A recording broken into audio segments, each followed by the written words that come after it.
I remember the first time I saw the prince's face in the moonlight. His eyes were wrong. I was only a boy then, and my uncle, who was a guard in the palace, had let me join him that night as he kept watch. The prince's name was Chikondi, but everyone in the village called him Prince Malomo, the Devourer. They never said why. I didn't know what he had done to deserve the name. I just knew it was best to keep away from the palace. That night, the air was hot and heavy. My uncle was patrolling near the prince's chambers when we heard a strange sound, like something being dragged. He told me to stay back and went around the corner. But I couldn't help myself. I followed quietly.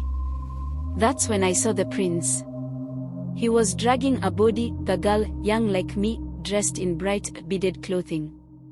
Her head lolled back, and her eyes were wide open, staring into the darkness. I almost screamed, but I clamped my hands over my mouth. The prince stopped, looked over his shoulder, and for a second, I swear he saw me.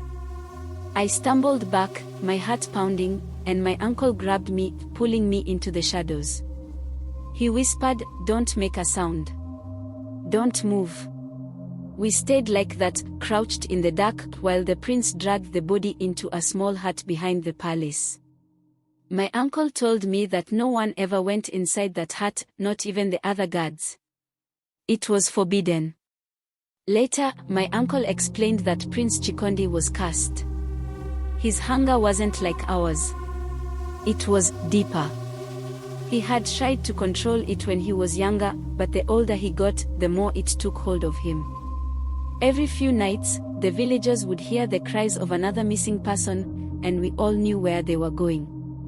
I thought I would never see him again, that he'd stay in that hut and keep his eyes off me, but a week later, he came to our village. He rode up on a black horse, his face hidden by a red hood. He asked to see the children. Said he was choosing a new servant. My mother held me tight, her arms shaking, and prayed he would pass by our home. But he didn't. His eyes landed on me, and I swear they lit up like a wild animal's in the night. He pointed and said, "You." My mother fell to her knees, begging for him to take someone else, but it was useless. In the palace, I barely slept, barely ate. Every time I looked at him, I could see it. His face was twisted, always hungry. Every night, I heard footsteps in the halls, the soft cries that would quickly fall silent. I asked the other servants why they stayed. Some of them had seen what I had seen, but they told me, there is no escape. If you run, he will find you. One night, I decided I couldn't take it anymore. I snuck into the hut where he dragged the bodies, hoping to find some sign of the others who had disappeared. Inside, the air was thick and rotten. I could barely breathe. And that's when I saw them, the bodies, piled one on top of the other, their skin paper thin, as if he had sucked the life out of them. That night, I ran. I didn't stop until my legs gave out, and I collapsed on the edge of the village. My uncle found me there the next morning. He looked into my eyes and saw what I'd seen. He didn't ask me what happened.